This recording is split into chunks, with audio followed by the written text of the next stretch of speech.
Hello and welcome to some more Star Citizen. I thought I'd give a bit of a general update with what's happening with Alpha 3.9. We might have a live build later today even, and there's lots of bits worth covering at the moment in preparation for that live build. Very late last night, almost midnight UTC, there was a post about Alpha 3.9 patch update from Cloud Imperium on their Spectrum forums. We have noticed many of you choosing to forego sleep tonight in hopes of a live release, so we want to take a moment to give you an update on how things are going with the latest patch. As many of you have noticed, earlier today we opened Alpha 3.9 to all backers on the PTU. Our current plan is to monitor overnight, and if everything looks stable, we will be publishing to the live servers tomorrow.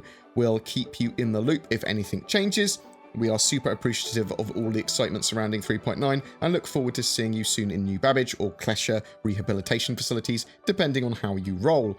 So it's not a guarantee of it being later today, but they are close, and we could see it at any day now. Between now and the weekend is the most likely thing. There's some interesting bits and bobs in that 3.9 patch that players have noticed though. So some ships that players were spawning in 3.9's PTU seem to be different colours and skins than expected, and a lot of these had never been seen in the game before. There was a thread asking if this was a bug or something towards the customization of ships that we will have in our hands soon or something like that, and Cloud Imperium's Ben Parry replied, "As I understand it, this is ship customization tech, or we'll be very surprised if it's not. It's just not meant to be happening at random." So sort of like seemingly a bug, but they've got the tech to be able to change skins of ships now. So Ben also then said the graphic team's involvement was to create the infrastructure for tinting things and a format for expressing hierarchies of palettes that can override one another in different places. So that's going to be used by different teams for different purposes, but that's all down to their individual schedules.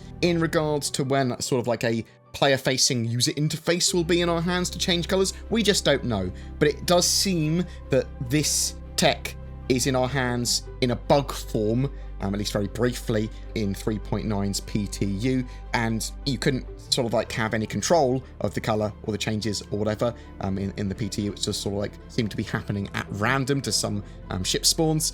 Colour changes and deeper aftermarket customization is something that CIG have been working on though, and we will have it in our hands at some point. This is for sure a very awesome bug though. Also, the Origin 600i Executive Edition is being flown around by people that own one now. This is one of the spend $25,000 sort of get a 600i with exclusive skin rewards, but it's essentially a 600i that reminds us that we're peasants. It's a cool exclusive skin, looks really cool, but it is just a 600i. That's in 3.9 as well. The CitizenCon Expo Novikov Heavy Thermal Armor, sort of like the orange variant of the yellow Novikov armor, is available in 3.9 as well for those of you that have the 2949 goodies pack. The Novikov armor is incredibly useful in the game. Gives you great thermal protection, gives you good sort of protection against heat as well as not just the cold, to be honest, but it also gives you a huge backpack, and it's heavy armor as well, and it's a one-piece suit for the most part. The helmet's separate, but the rest of the suit is just an undersuit, which is pretty interesting. More escape routes. So people have been speculating if there are more escape routes in the Klesher prison currently. There's only one known one, or at least one that I'm aware of in the PTU currently, and I think it was Luke Presley said there was only going to be one to start with, but that could change, and they might open up more in the future, or with 3.9 live potentially. There are certainly lots of areas in the Klesher mines that look like they could open up into escape routes later. Like there's lots of jumping puzzles and areas that look like they could open up into caverns, and like stuff that's starting there. It could be red herrings or whatever they have, triggerfish in the future. There was a change of patch lettering. The R patch seems to have become the S patch, but it's the same patch. It looks like it's just been relettered for some reason.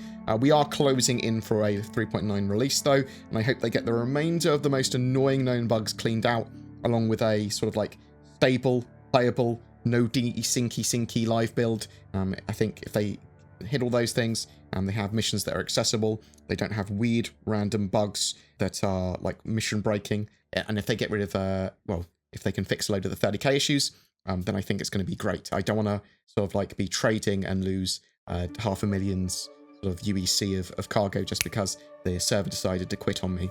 That is not fair, but we'll have to wait and see. It's looking at the moment in the PTU like it could be very playable and very good, so we'll have to wait and see. The patch is looking like it's going to be potentially very profitable for outlaw players, as well as players that are legally mining for Quantanium and bounty hunting prisoners.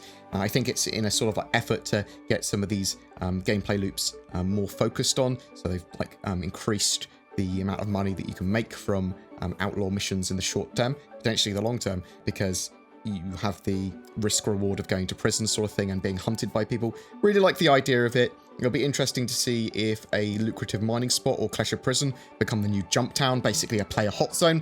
We'll have to wait and see again. Also, we still don't know if there's a secret straight to flyable or drivable ship or vehicle coming with 3.9.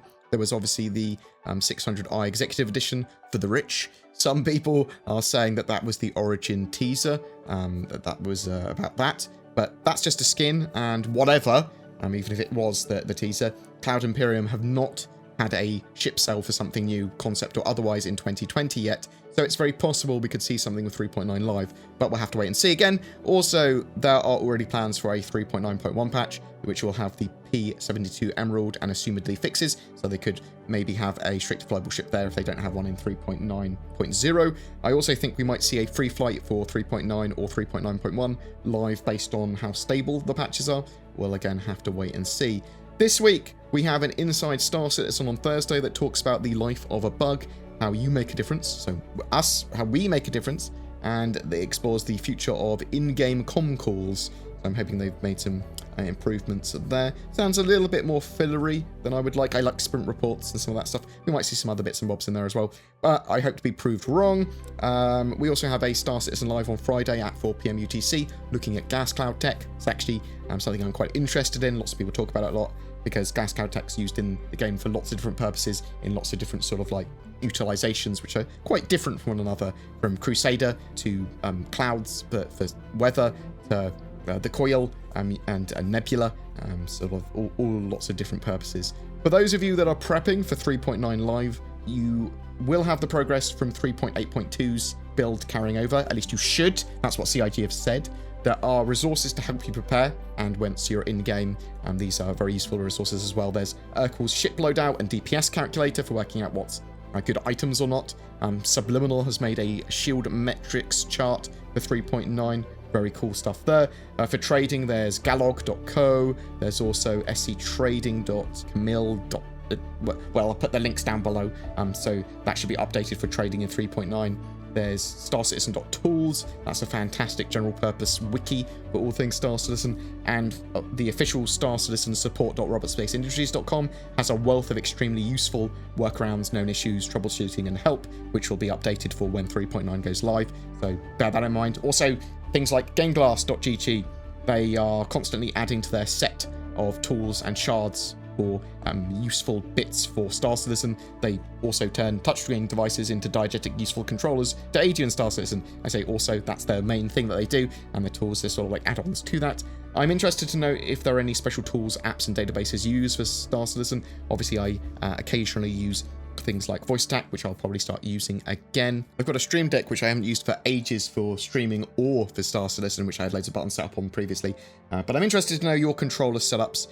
Do you think we're going to see 3.9 significantly more playable than 3.8? Do you think we'll see a free flight this weekend? Do you think we'll see 3.9 live later today? Whatever your comments or thoughts, I'd love to hear from you in the comments below. Bam! For April, we are giving away a Cutlass Black and Star Citizen game package. Just comment on any of my videos made during this month of April to be in for a chance of winning that.